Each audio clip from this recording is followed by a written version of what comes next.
السلام عليكم. انا جيت نفضح راسي عاوتاني.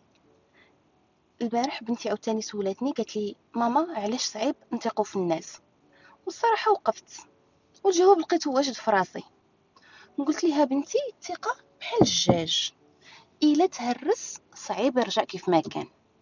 حيت الحياه كاين اللي كيضحك لك في وجهك، وكاين اللي كيخليك تحس بالامان، ولكن ملي كيجي الموقف كيختبر النيه اللي دوينا عليها في الحلقه اللي فاتت، كيتفضح كلشي. الثقه ما كتجيش غير بالهضره بلا بلا بلا، وما كتجيش بالوعود غادي ندير لك وغادي نفعل لك ولا هذا. الثقه كتجي حتى هي مع الوقت، ومع الافعال الصغيره، ومع المواقف اللي كتجمعنا بالناس. الله سبحانه وتعالى كيقول وتوكل على الله. يعني الثقه المطلقه ما خاصهاش تكون في البشر. الناس كيخطئوا، كيتبدلوا، كيخدلوا، ولكن الله سبحانه وتعالى ما كيخدلش.